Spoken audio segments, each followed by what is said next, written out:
To answer your question very directly, yes, I was deeply dismayed. Setting aside the fatherly, the paternal element of doing what Joe Biden did and that most dads would want to do, the consequence of that singular decision for his son has a long tail and great consequences. And I think it was a mistake. I think it's a stain on his legacy. I think it's going to be a stain on the Democratic Party. And it's going to accelerate the erosion of trust in government.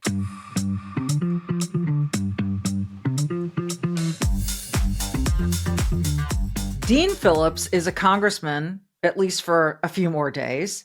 You may recall that he decided not to run for re-election in Minnesota because he wanted to run for president. And that was met with a lot of pushback.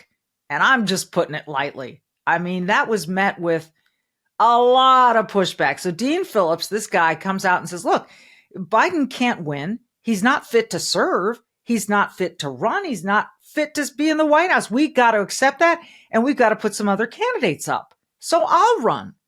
Well, that took some guts. And he paid a very heavy price.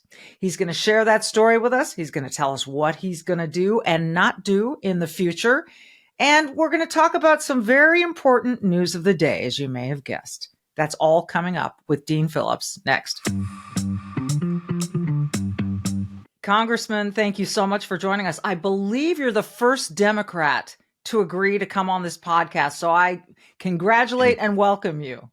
Boy, I'm saddened to hear that, but great to be with you, Michelle. Well, it is sad, and it's the state of things these days. The political landscape has really, really shifted, as you well know. And so I want to talk about past, present, and future here with you a little bit. Sure. And I guess we'll start with the past and just this quick sort of recap of why you decided to throw your hat in the ring. I know it was prompted by the fact that you believed Joe Biden could not effectively not only run, but be the president. Was that your main reason for putting your hat in the ring? Well, Michelle, it was both politics and principle. The principle was I did not believe that Joe Biden was in a position to serve another term as the United States president. And I think that has proven true based on anybody who's observing. From a political perspective and pragmatic, he was never going to win. The polls were terrible. His approval numbers awful. And it was pretty clear to me that Americans had made up their mind. And, this is not just a knock against, by the way, the Democratic Party or Joe Biden. It's a duopoly, Michelle, two private corporations that control our electoral system. And that means a handful of officers appointed, selected, not elected. And we find ourselves in this perpetual circumstance of identifying candidates who may appeal to the farther left and the further right, but don't appeal to most Americans. And I was disappointed in all three of those things. And in the absence of anybody around the country with name recognition much better than mine, showing some courage, I felt this was the time to actually stand up and do something. Was it to stand up and make the state? I'm glad you did too. Was it? I mean, did you think you could win?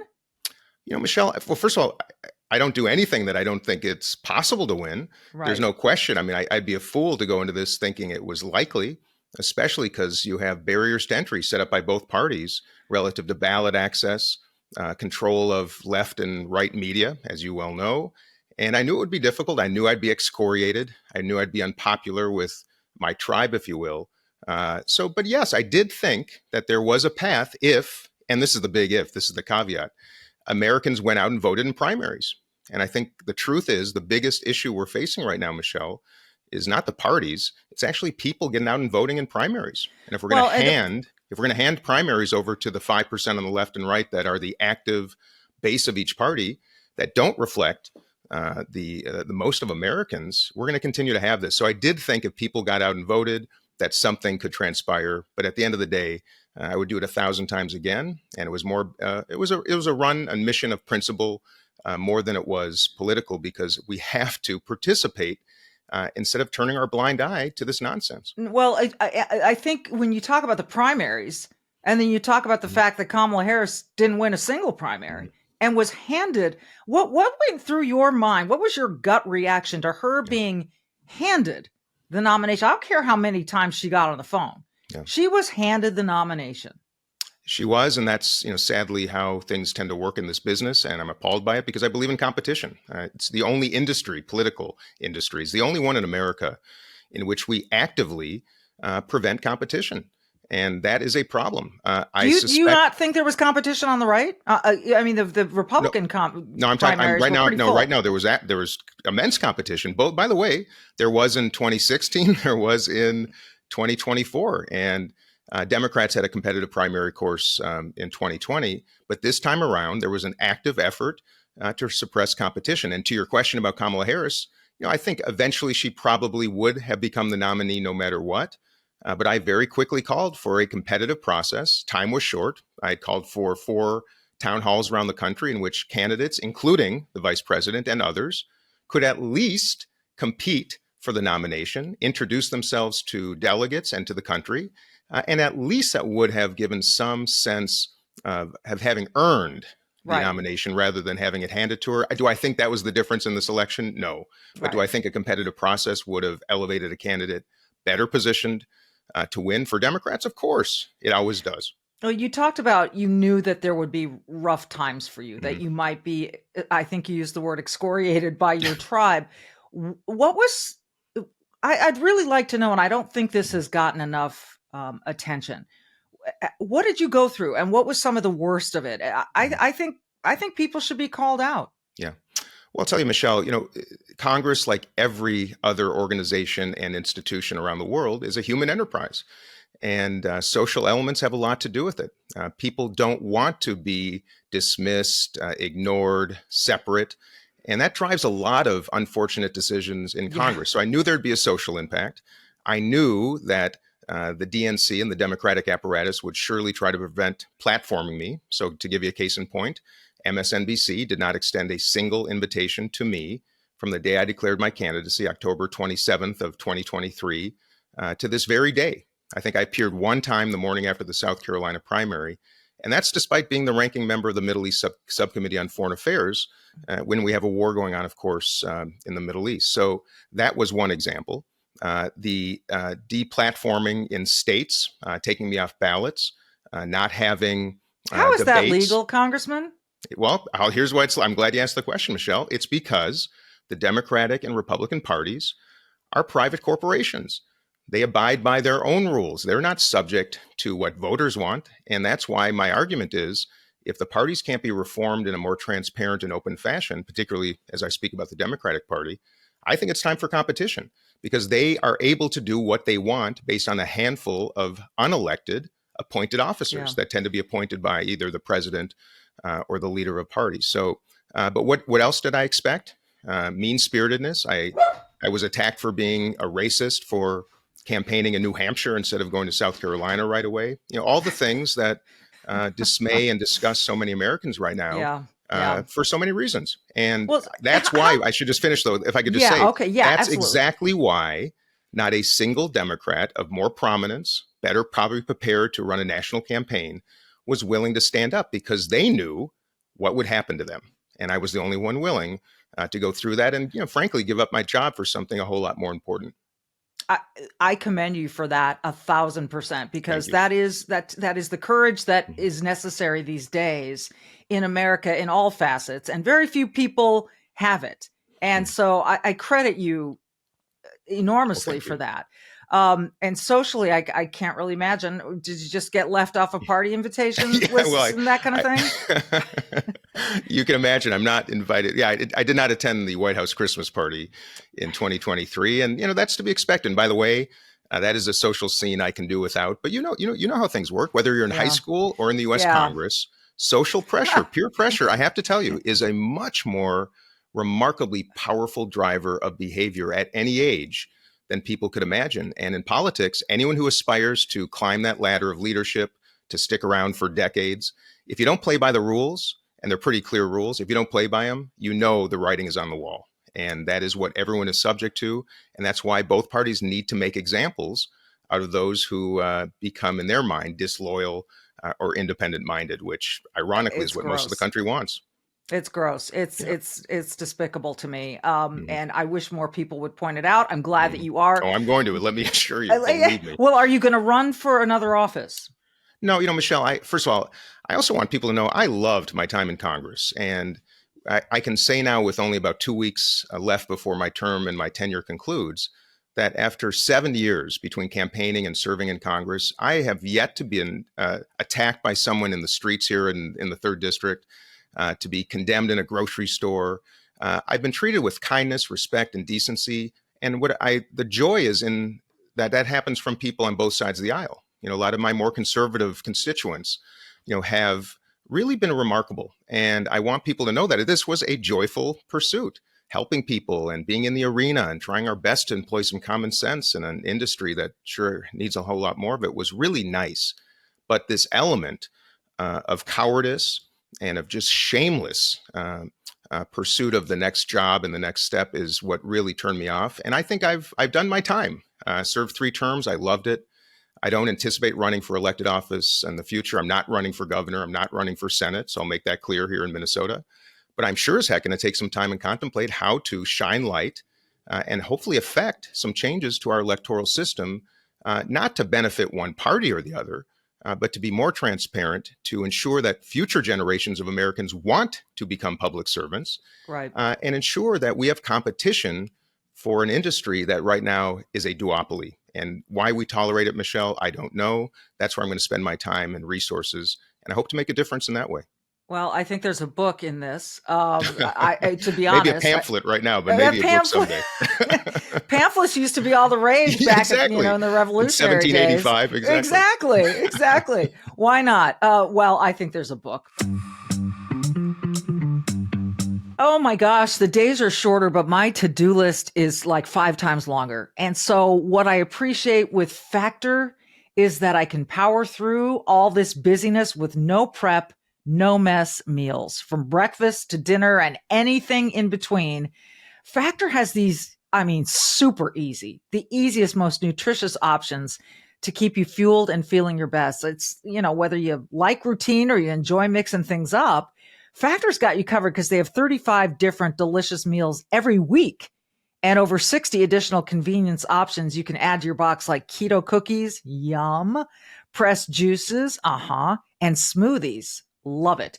Don't let the shorter winter days slow you down. Stay energized with America's #1 ready-to-eat meal delivery service. There's a reason it's #1, folks. It is the easiest, most delicious meal delivery service I have ever used. Guilt-free comfort foods. You don't sacrifice quality for convenience with Factor. So head to factormeals.com/50tafoya. factormeals.com/50tafoya and use code 50tafoya to get 50% off your first box plus free shipping. That's code 50tafoya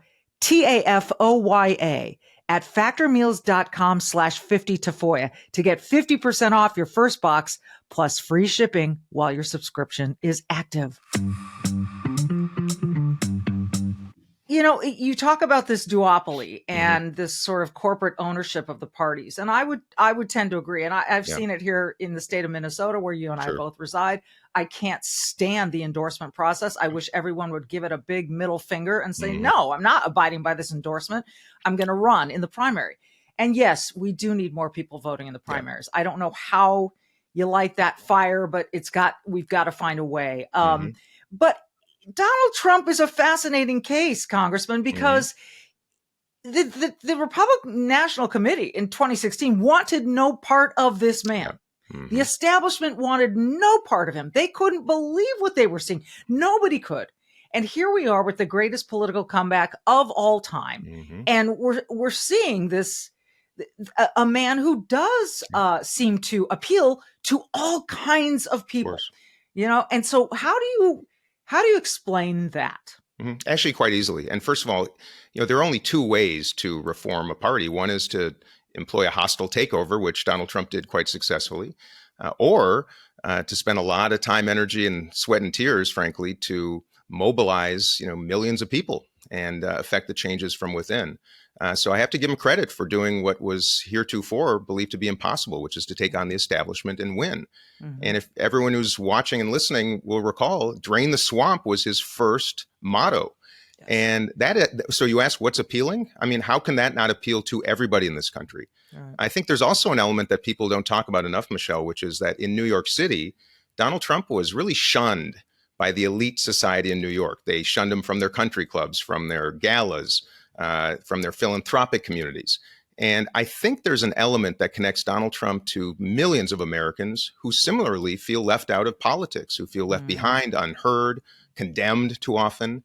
And I think there's something really human that he connects to with a lot of people in this country. And that's why I think he was able to pull so many Democrats, so many Black men, Hispanic men, and constituencies that Democrats thought that they had in perpetuity. Yeah. And also, this is a man who is making it pretty clear that he thinks our entire federal government needs an overhaul. And I would imagine most Americans happen to agree. I'm one of them. I think the point of contention here is the character behind the man doing it and the actual strategy that he will employ to affect the change that I think many of us would like to see. So therein lies the problem, Michelle. It's not necessarily what he perhaps aspires to. It's the tactics and the values that kind of go into that basket that I think are so troublesome. And that's why I think most people are so upset with both candidates in this election. And that's why I hope our system can reform to actually allow for reformers and disruptors to do it in a way that's respectful to the Constitution and can appeal to the broad cross-section of this country. So I understand the appeal, and I celebrate those who are engaged and active now because he inspired them. My problem is more with him as a human being, not with those who support him. Well, it's interesting. We had Joe Rogan saying this is the biggest psyops operation, psyops, whatever you want to call it, pulled off by the media, that they've made this man into Hitler.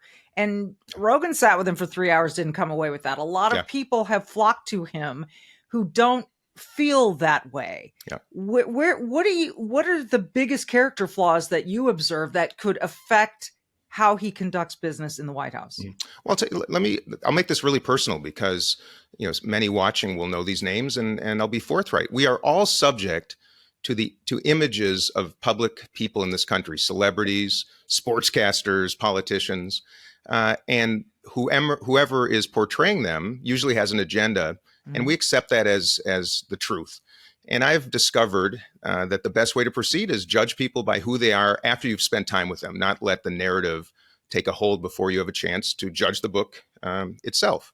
So I've spent time with Donald Trump. He invited me to the White House in the early days of my first term in Congress to help us get through the shutdown that had happened. 4 Democrats, 4 Republicans sat with him in the Situation Room for about an hour. And I saw, Michelle, on full display that day, everything that drives so many Democrats nuts about this man, but also the kind of the human appeal that generates a lot of affection for him. Friendliness, some humor, a little bit of celebration of those who had won tough elections, including me. So I did see a very human side to the man that I think Democrats will never see. I think about people like Dr. Oz. I think about Paul Gazelka, Paul Anderson, Julia Coleman, Republicans here in Minnesota, with whom I become friendly, that if I had only judged them from what the media was telling me, I would abhor them. And I think therein lies one of the great challenges that we are facing as a country, is we are doing exactly what the golden rule tells us not to do, which is judge people, judge the cover and not the book. Now, with all that said, I got to say, though, Michelle, Donald Trump, if you love him and everything he stands for, there is some space to agree that two things can be true at once. Sure. You might support the policy, you might support the disruption, but I'm being forthright when I say I've also seen some really destructive character flaws in this man that I think most of us in our families and our homes would find quite repulsive.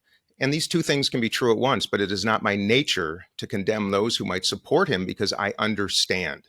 And therein lies the difference. And by the way, no party has a monopoly on character and principles. For saying that. It's just the that truth. Is for sure. That is for sure.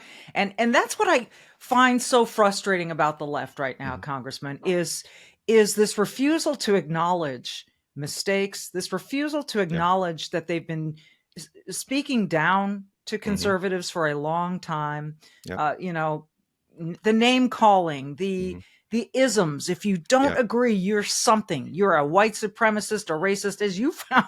You were called a racist for going to a different state. This is the kind of stuff that I think is is so damaging. I'd Yeah. like to see a healthy Democrat Party. How do you guys get there?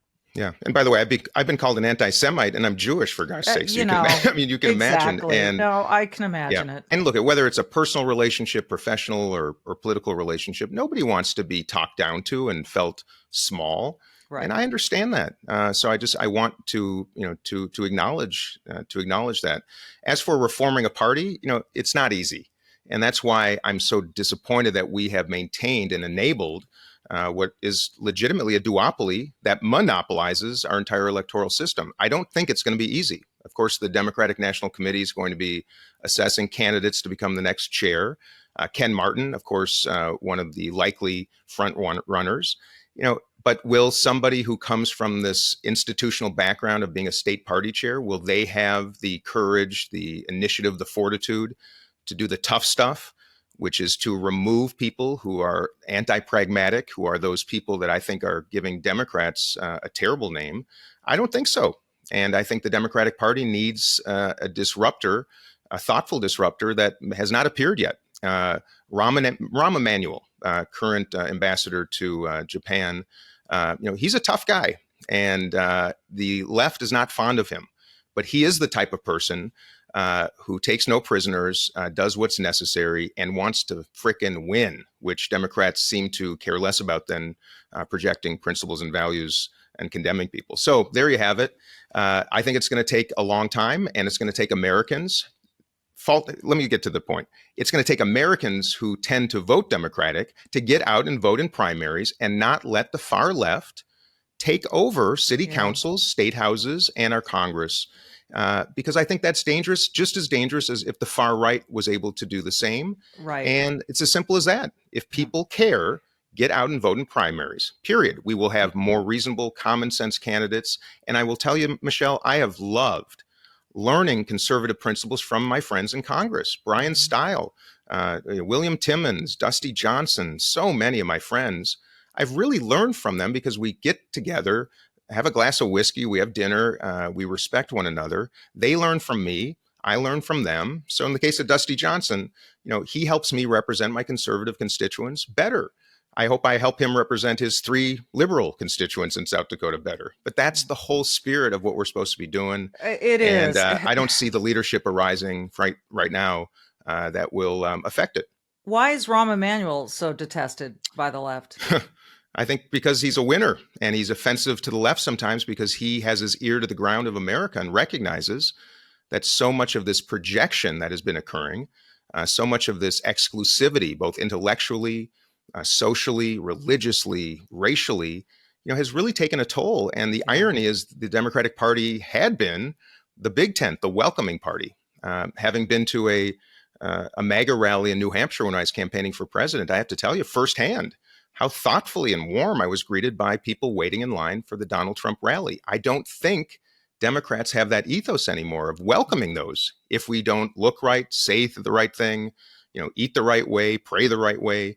Rahm Emanuel, I think, disdains that type of politics, and that makes him unpopular amongst a pretty large constituency in the Democratic base. The Republican Party has the same elements, as you well know. Mm-hmm. So I'm calling on the better angels on the left and right, common sense people, to kind of unify. And I think Rahm Emanuel would be someone who could actually get this party into a position to not just win elections, that's great as a Democrat, but to actually do better and represent America better, because we have failed. I have told you about my friends at besthotgrill.com. Memorize that website, please, because football is here and so is the tailgating. Plus, let me add this. There's no one I can think of that wouldn't love to get one of these Solaire tailgate infrared grills under their tree, next to their Hanukkah lights, whatever. This thing is awesome. So it takes only 3 minutes to heat up to searing hot temperatures, just like the big backyard Solaires. A Solaire grill is going to make you master of the tailgater. It's also going to make you master of the gift giving, because you'll have the most flavorful food ever. The fast grilling times leave you more time to just enjoy the parties, enjoy the tailgates, enjoy the post game. They also cool down fast, so you're not going to miss a minute of anything. They're made in the USA. The Solaire Anywhere, Everywhere, and All About infrared grills are portable, perfect for any grilling on the go, from picnics, camping, RVs, boating, but especially tailgating, and especially gift giving. Amaze your tailgating friends with the great food you grill with your Solaire infrared grill. Learn more about them at besthotgrill.com. They've also got a try before you buy demo rental program you're going to want to check out.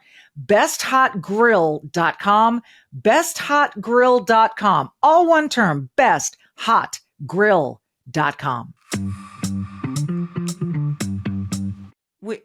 Minnesota is a really interesting case, as you well know. And I think people look at a map of the United States and they see this state up here that's sandwiched between, next to the Dakotas and yes. Wisconsin and Iowa. And they're going, what's going on in Minnesota? Yeah. I mean, are those people so cold that their brains are frozen? It's and that's not to suggest that you're not the right stuff. You are. But let's look at Ilhan Omar and I don't know if she's a friend of yours, but she doesn't represent anything close to my values. We've got a Minneapolis City Council that is so far left that town is in so much trouble. We've got some strange characters that get out and win. How is this? What can you set me straight on Ilhan Omar? Because I don't see it. So, Michelle, what I'd rather do is, assess the group of people, because it's no one person is responsible. Ilhan Omar has every right to serve in Congress, every right to speak what she considers her truth. She has every right that you and I do to express herself. No question. But so do the other 340 or so million Americans, and the 434 others of us in the U.S. House of Representatives. One of the problems, of course, is that, and this is true of the far right and the far left, but the far left has a lot of platform. MSNBC gives it to them, Twitter, TikTok, Insta, you name it. And when the platform of 4 or 5 members of the squad in the U.S. Congress is larger than the rest of us combined, anything they say, they do, they wish, they project is going to become the brand of the Democratic Party. So that makes things really tough. Yeah. Why Minneapolis has become so shockingly leftist is something that I don't quite understand. I'm a product of Minneapolis. I lived in the city most of my life, and I'm confounded by it. I think Jacob Fry is a good guy, trying his best, holding the door, if you will, from being pounded down by a socialist takeover. And I think he, in that respect, should be celebrated. I don't know what has happened. I don't know why Minneapolis in particular, has gone that direction. I'd like to see some type of more moderate, thoughtful, common sense problem solver, whether he or she be a Democrat or Republican. That's what we need. And I don't have an answer for you. I don't congregate much with the far left or the far right, because the overwhelming majority of people in Congress, just like in America, are really people that I can learn from. We might disagree, but we actually love the exploration of ideas and actually focusing on problem solving. I don't see the leftists caring one bit about solving problems, filling potholes, plowing snow, reducing traffic, inspiring an economy, supporting small businesses, investing in entrepreneurs. Well, and when you condemn these very people, it just drives me crazy. So, Michelle, I'm not conflating, but the fact is I'm grouping the far left and the far right together. It's just that the far left has been very successful in our cities, much to our respective dismay. It's nuts. There are two people I want to ask you about, because you probably know them far better than I do. But I was one of those people who pounded on X, once Twitter, that Tim Walz being in the White House was one of the scariest ideas to me that I could even imagine. I think he's dishonest. I think he is much further left than he likes to represent through his image. And I think he's played a good role in some of the destruction of Minnesota, including our education system. 50% of our kids do not read at grade level. 50% of our kids do not do math at grade level. That is a disgrace in a state that just keeps saying fully fund education. What does that even mean? That is so ambiguous and so nebulous that they can say it and make it sound virtuous and like it's going to solve the problem, but they don't have a number. We spend so much on education in this state, and it's atrocious what has happened to education in Minnesota. And I can't help but look at Tim Walz and say, what the hell are you doing? So Am I wrong there? Well, Michelle, I think we have slightly different takes on him, and probably because I've spent a lot of time with him. But I understand some of those attacks. Tim Walz, when he was in Congress, certainly voted more moderately, seemed to be a little bit more common sense because the political realities of his district dictated that and rewarded him for it. And I think therein lies a part of this conversation that should be really illuminated, which is people tend to act differently when there is an electoral incentive to do so. And we need more people in this country who abide by their principles, who do what they say and say what they do, and do so with transparency. When they make a mistake, acknowledge it. But I see too many people, Governor Walz and so many others, that will change their stripes based on electoral incentives. And that's why when he came back to Minnesota and became governor, I think, yes, we saw a leftward shift with a legislature and a DFL party that was pushing him to do so. Mm-hmm. I've always respected Tim. I like the fact that he was a school teacher, that he came from a very hard scrabble background. I thought he was a great congressman, a National Guardsman, and a good man. I was surprised by some of the things he said about me that I guess he's got to live with. I'm not going to condemn on your podcast, but I've been disappointed, you can imagine. And I'm particularly disappointed because I believe so deeply in bringing people together. And I know we can do it. I know how to do it. And I've seen failure upon failure of governors, of presidents, of members of Congress, and leaders on both sides of the aisle failing to fulfill that key promise, which is to ensure the minority, in this case, Republicans in Minnesota, really have a seat at the table. And I'd like to think that someday, some way, we can find that kind of leadership. At the end of the day, clearly, he wasn't the right guy because both he and Vice President Harris got obliterated electorally in the election. So there you have it. Okay.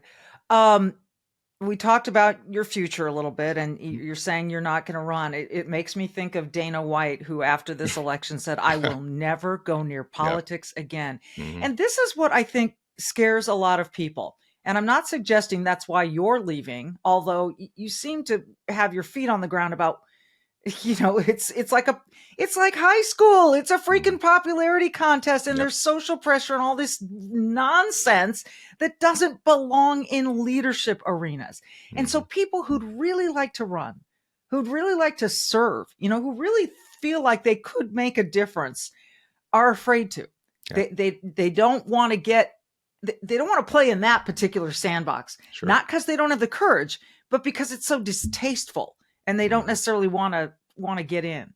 What would you say to someone who aspires to serve, but doesn't want to get in that sandbox? Well, what I say is, sadly, it becomes a self-fulfilling prophecy because the more people that refuse to participate, who have that experience and competency and fortitude, the more we are handing the keys to people who are not positioned to do that effectively. And I think, we have a system designed by our founders to make change really difficult, and it works really, really well. Too well, I would argue. What would you change about that? Well, that's where I think the hardware is fine. I think this system of governance that was established by our founders is the most remarkable in human history. Is it perfect? No. That's why they allowed for us to change it on occasion. Mm-hmm. But the hardware is okay. I think it's the software. That means the people. So to your question, how do we inspire people? I have seen how easy it is to not just work well with my Republican colleagues, but to really build connections and friendships and partnerships, even if we see things differently. And that's leadership. And I think the fewer leaders, experienced leaders that choose to participate in politics, the less likely we will ever see anyone elevated in positions of power who can actually fundamentally change it in a pen stroke. And I would argue and ask those of competency to do so. And what if we had one election, Michelle, call it 2, 4, 6, 8 years from now, where we mobilized great people on the left and the right, but common sense, experienced people to run for office, school boards, city councils, state houses, Congress, you name it. That's what I want to try to inspire. We don't want one party controlling everything. We don't want one person controlling everything. We do want a collection of able people. And I can tell you firsthand in Congress, the old joke, but it's very true. The first day I was there in 2019, sworn in, I'm sitting in the House chamber, looking up at the ceiling, the eagle, and just awed. And I thought to myself, how did I get here? Wow. And a week later, I'm sitting there voting with all of my colleagues on both sides of the aisle, and I'm looking around thinking, how did they get here? How did they get here? I was actually nervous to participate. I had to make speeches on the House floor. I was a business person, not a policy wonk. Yeah. But I realized, holy moly. Yeah. People have either been there way too long or come with so little experience that's necessary to make good decisions for the United States of America that I'm really surprised. And there you have it. We're not attracting, elevating, and encouraging people of competence, and that's got to be our mission. I think what's really interesting about this administration is not so much just Trump the man, but the people he has brought into the sphere that is going into Washington. I think Elon Musk is one of the most brilliant people on the planet. He's got Asperger's. He jumps around a little bit too much for my taste, but that's okay. He's brilliant. Vivek Ramaswamy is one of the brightest minds I've seen in a long time, who seems to be pursuing common sense solutions. You've had people leave the Democrat Party. Tulsi Gabbard, I don't know what you think of her, but she's left the Democrat Party, went independent and then Republican to serve in this administration. This seems to be a very diverse tent. It does, and I have to. I mean, I'd be lying if I said otherwise. I find it remarkable and actually a source of optimism that this tent is actually becoming more diverse than certainly Democrats would believe. And some of the names you mentioned, this actually brings up something interesting. The names you mentioned, I do concur. I think Elon Musk is a remarkable visionary. I mean, I've had a Tesla since year one. I think what he has done with space exploration, with battery storage, his innovations are remarkable. Do I also think there's a side of him that can be quite dangerous if not managed? Yes, that's true probably of anybody. Ramaswamy, obviously a brilliant, well-educated and smart guy with some quite interesting ideas. And I think that's good to have that type of those type of people in an administration. What's so different though is the media that many Democrats consume clearly presents images of whomever is no longer part of the tribe in ways that are really difficult then to digest and celebrate, as you can imagine. The same way that you and others more on the right would look at some people on my side of the tent and say the same thing. And by the way, the migration of some former Democrats to the Trump tent is pretty similar to what I've seen a lot of people from the former Republican tent coming over to the Democrats for different reasons. So that's always going to have some ebb and flow. But I do respect, I will tell you this, neither Kamala Harris nor Governor Walz, I think, had a day of private sector experience between them. And I do admire that this administration will have a diversity of business people who at least understand the implications of policy, who understand what it's like to risk capital and build a business and take care of people. And I think that's healthy. My concern though, Michele, and it's just, I would be remiss if I didn't call attention to it, is the Constitution and is the degree of disruption that this country can take at the federal level. If it's not methodical, if it's not principled, if it's not transparent, it is dangerous no matter what party does it, no matter who does it. And it's dangerous because we have half of this country, no matter who's in the White House, we have half this country that will disdain it no matter what. And that means that, we could be a time bomb in that respect. And I'm concerned about some of these people's willingness to be bulls in a china shop at a time where we need a little bit of that, but we need a little bit of reconciliation too. And I really hope that these men that you just mentioned and President Trump can do what I'm asking Democrats to do to Republicans, which is to be thoughtful, invitational, transparent, and find some degree of common ground. If he does that, he may go down actually as a remarkable president. And I think we need that right now. And I'm keeping my fingers crossed. I think you're right to say there's danger in both parties. I think that, I'm sorry. I think that this Department of Justice has been dangerous. We have three branches of government for a reason. And then people complained about the Supreme Court being too radically right. This is a Supreme Court that often voted unanimously on some things that very much were in the Democrat lane. So I'm unclear on how. Now, again, I think that the DOJ, I think that a lot of these departments and agencies are really where the danger to the Constitution is, not the three branches, because they have to check one another, but they continue to give so much power to these agencies that don't answer to anyone and weren't elected by anyone. Are you feeling overwhelmed, like so many, by the increasing cost of health insurance? Have you had enough of not having control over your healthcare dollars? Well, let me introduce you to ShareRight, healthcare done the right way. At ShareRight, you're not just a number. You're a part of a caring community. And forget about paying excessive premiums. With ShareRight, you stand to save 30 to 50% compared to health insurance. Think about what you could do with all those savings in this day and age. My goodness.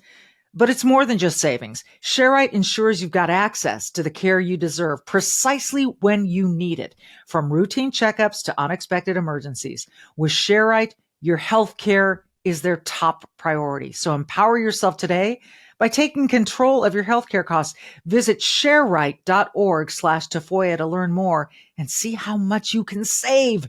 Visit ShareRight, ShareRight.org/Tafoya. That's shareright.org/TAFOYA for healthcare done the right way. I think you're right to say there's danger in both parties. I think that, I'm sorry. I think that this Department of Justice has been dangerous. We have three branches of government for a reason. And then people complained about the Supreme Court being too radically right. This is a Supreme Court that often voted unanimously on some things that very much were in the Democrat lane. So I'm unclear on how. Now, again, I think that the DOJ, I think that a lot of these departments and agencies are really where the danger to the Constitution is, not the three branches, because they have to check one another, but they continue to give so much power to these agencies that don't answer to anyone and weren't elected by anyone. Yeah. What kind of concern do you have about that? Well, I think we could probably find some agreement here. And in fact, I think most Americans would. Yes, the federal government is in need of massive reformation. We spend money like drunken sailors. We don't have any degree of accountability. We don't assess return on investments. And we sometimes think throwing money at something is the solution, not the strategy and the people affecting it. So we can agree on that. I think it's bloated. I think we can do a lot better with less. With that said, if you're going to reform the Department of Justice, I'm not sure that Matt Gaetz as your nominee demonstrates what is really important. I don't think Kash Patel leading the FBI. This is just about experience, competency, and integrity. Michele. I've seen Kash Patel's resume. It's pretty chock full of experience. Yeah, but I'm telling you, leading the FBI, having experience and having the right experience. And all I'm saying is that there are legitimate conservatives that could lead these institutions with integrity and I think accomplish the same mission without the risks to the Constitution that I think are really becoming self-evident. That's all I'm saying. I'm talking about these two individuals. Some of his nominees I think are more palatable than others. Even Republican senators would tell you the same thing.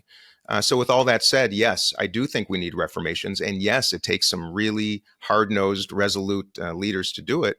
But I just wish you would nominate people who could really demonstrate to the country they'll do it with integrity. And the words that Kash Patel uses about the FBI are deeply dismaying to me and dangerous. Converting the FBI headquarters to a museum of the deep state. If you're actually kidding, so be it. But that's not a job you kid about that kind of stuff. Because the other issue is these are the most senior law enforcement people in America, a terribly important group of people. If we see a mass exodus from these institutions because of the leaders, that does not serve America, Michele. And you and I would agree. National security, local security, law enforcement, I believe deeply in that. And I know some FBI agents who are deeply dismayed by the notion of Kash Patel leading that institution. And these are Republicans. So that's all I'm saying. The people matter more than the politics. Well, yes. I just have to wonder. There's some people saying enough with the niceties, enough with, we've reached a tipping point. We don't want little tiny incremental. nice guy, incremental change necessarily. Yeah. We want wholesale. If you're corrupt, and there are people within every there are people everywhere in every industry in America, in the world, that are corrupt. Every industry, my industry, Sure. every industry. Of course. So we can say that. So what's wrong with getting rid of those people? No, I think we're saying the same thing, Michelle. I want the same thing. I'm talking about some of the people who you just mentioned, who I mentioned, Matt Gaetz and Kash Patel being a couple of them. Well, Matt Gaetz is out, so yeah, well, he's out. But I'm saying, look, when you nominate someone, that demonstrates who you believe is prepared, who is qualified, who is competent, and that was deeply dismaying, and that was universal, as you surely know, in Congress. Yes. So I think we're saying the same thing. I'm just saying that we need those disruptors. We need people who can do it in a way that won't dismantle entirely, the foundations of our democracy, Michelle. It is more important than I think all of us recognize. And now, having been in Congress 6 years, no president can lead this country as an individual. He or she requires absolutely, the foundations, these institutions of democracy, as bloated as they might be, as disappointing to some sometimes as they might be. The fact is, a lot of these people, by the way, this is the problem. We're stereotyping all these people that work for these entities. No. Because rank and file FBI agents, the hard workers, right, not workers. Even close. Yeah. We're not. I certainly don't want to defame them or criticize them, but I will say that this agent, the FBI, has proven to have some very, very bad actors that I think are more dangerous than people trying to clean the FBI of those bad actors. So look, rooting out corruption, Michelle, first of all, we have legalized corruption in America. Yeah. Our campaign finance system is legalized corruption. You can absolutely buy access, buy votes, and buy influence. It's nauseating. We should talk about that. Yes. We absolutely have corrupt actors in our institutions. If you're making $65,000 a year and a Russian or a Chinese agent comes to you and offers you millions of dollars, the sad truth is there are people that are going to accept it. Yeah. There are people that put their politics ahead of their principles, both sides. I know it, you know it. And yes, they should be rooted out. It should be the foremost responsibility of every administration. All I'm saying is the people to lead it, have to be the, Elliot Nesses, if you will, of the world, not the people who I think ultimately are going to take a lot more down than just the corrupt. And that's, and these are the conversations and debates I think we should be having. Yeah, this is not about the substance. It's about the style. And I'm concerned a little bit deeply, I should say, about the style of some of those that are being nominated to be the disruptors. Well, it's going to, and you're totally entitled to that position, of course. So I respect that. I'm going to play wait and see on some of this. I'm not a Matt Gaetz fan. I was like, what in the hell are you thinking? But I have my own theories about that, Dean, which we'll leave to another. No, and I respect, and I love these conversations. So I do too. Respect that. Yeah. I guess the last thing then would be this news that we've had in the last 12 hours or so about the Hunter Biden getting pardoned by his father, who swore up and down again and again and again and again that he would not pardon his son. Were you surprised? No, I'm not surprised by anything anymore, is the truth. And, look, I probably went into this career a little bit naive, which is a good thing because we were raised to believe deeply in our government, to believe that those who run and serve in public office are people of principle and good character and that stand by their word, So nothing surprises me anymore. Let me say this, as parents, none of us would envy the position that Joe Biden found himself in relative to his son. Furthermore, as parents, millions of Americans can really relate to the tragedy of Hunter Biden and addiction and what it does to a person, to a family, to their character, to their fabric. It's tragic. And I think we can all agree on those things. But to answer your question very directly, yes, I was deeply dismayed. And I thought a lot about it last night, setting aside the fatherly, the paternal element of doing what Joe Biden did and that most dads would want to do. The consequence of that singular decision for his son has a long tail and great consequences. And I think it was a mistake. I think it's a stain on his legacy. I think it's going to be a stain on the Democratic Party. And it's going to accelerate the erosion of trust in government. And we haven't even talked about Donald Trump. And if you look at his roster of pardons over the last number of years, deeply appalling. And as I tweeted this morning, Michelle, No party has a monopoly on this. And I think we have to look at reforming the pardoning power of our presidents, because now we're in a cycle that is going to become, I think, really dangerous to this country. And I'm calling it like I see it. I was disgusted by Donald Trump's pardons, and I was really disappointed in Joe Biden. And I think now Americans are going to say, see, it's exactly what you'd expect. Corruption on both sides. So therefore, we'll choose the one that we would rather have a beer with. And if that's what becomes of our politics, and we stop assessing competency and integrity, we are in deep trouble. So I'm deeply, deeply disappointed. I so appreciate your candor. I appreciate your accessibility and coming on. And Anytime. Yeah, you know what? I'm going to take you up on that, I love Congressman, it. because I think whatever you pursue next is going to be interesting, whether it's, continuing on as a business person, whether it's exposing all this great stuff you can expose.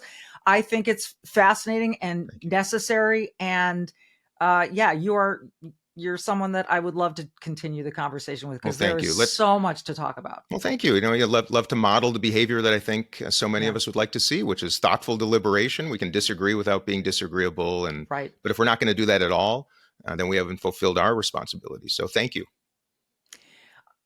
You know what? I lied. I have one more for you really quick, because I know some people who saw you speak recently, and the question about the media came up, and you really felt dismayed by the media as well, except for maybe a couple people. Did you find anyone in the media that you respected? Yes, I'll tell you, Michelle, a lot. But they tend not to be the name. And I'm glad you asked the question, because the same is true in politics as is in the media right now, which is the people of the most integrity.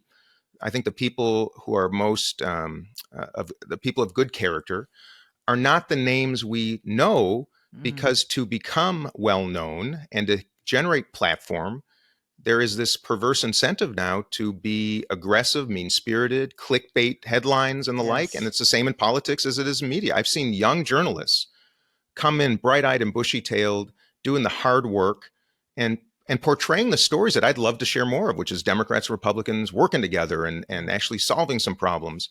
But they realize they don't get any clicks on those. They don't get promoted. But when they uncover something dismaying about an elected official, or someone attacks someone else, they get all the clicks and all the attention. They get promotion. They get well known. They get more Twitter followers, and that's what's happening. There are people like Tim Alberta, I think, is one of the great political journalists in the United States. Deeply full of integrity and good character, uncovers really human stories. But again, a name that most people probably wouldn't know. CNN, Fox News, MSNBC, they're pursuing eyeballs. And when you pursue eyeballs, you will feed those eyeballs anything it takes to keep them glued to your TV. And that's why I think people are increasingly dismayed. I think News Nation, by the way, is doing a nice job of trying to really bring both commentators, guests. In fact, I've done a couple of shows with my dear buddy, Tim Burchett from Tennessee. We could not be more different, our accents, our backgrounds, but we adore each other. And he's a Republican, I'm a Democrat. News Nation is trying to portray, I think, truth in a way that I really find compelling.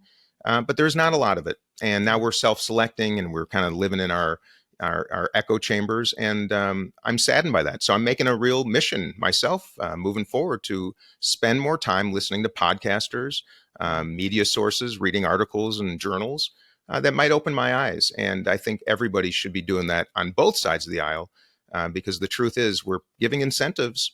Voters and media consumers are giving the incentives that are generating this sickening behavior. And that's just the reality. There are good people out there. We just have to elevate them and start suppressing the idiots. I do appear on Fox News quite a bit. I will say that I think that Brett Baer's Common Ground. Brett's great. Yes, he does a really good job. I think he's a very fair journalist. Yeah, and he's one of the last of the legitimate newscasters. Everybody else is an opinion head. You know that. Yeah. Okay, I'm done. Congressman, thank you so much for your time. Thank you, Michelle. I'm just going to, I sign off every show by saying be brave and do good. And I think you have done both of those things in spades in your career, particularly, the clarion call to your party that you needed a different candidate, and you put yourself out there and maybe lost a lot, but that's courage, man, that I can get behind. And I commend you for that. So like Dean Phillips, be brave and do good. And we will see you next time. And stay warm. Keep the faith.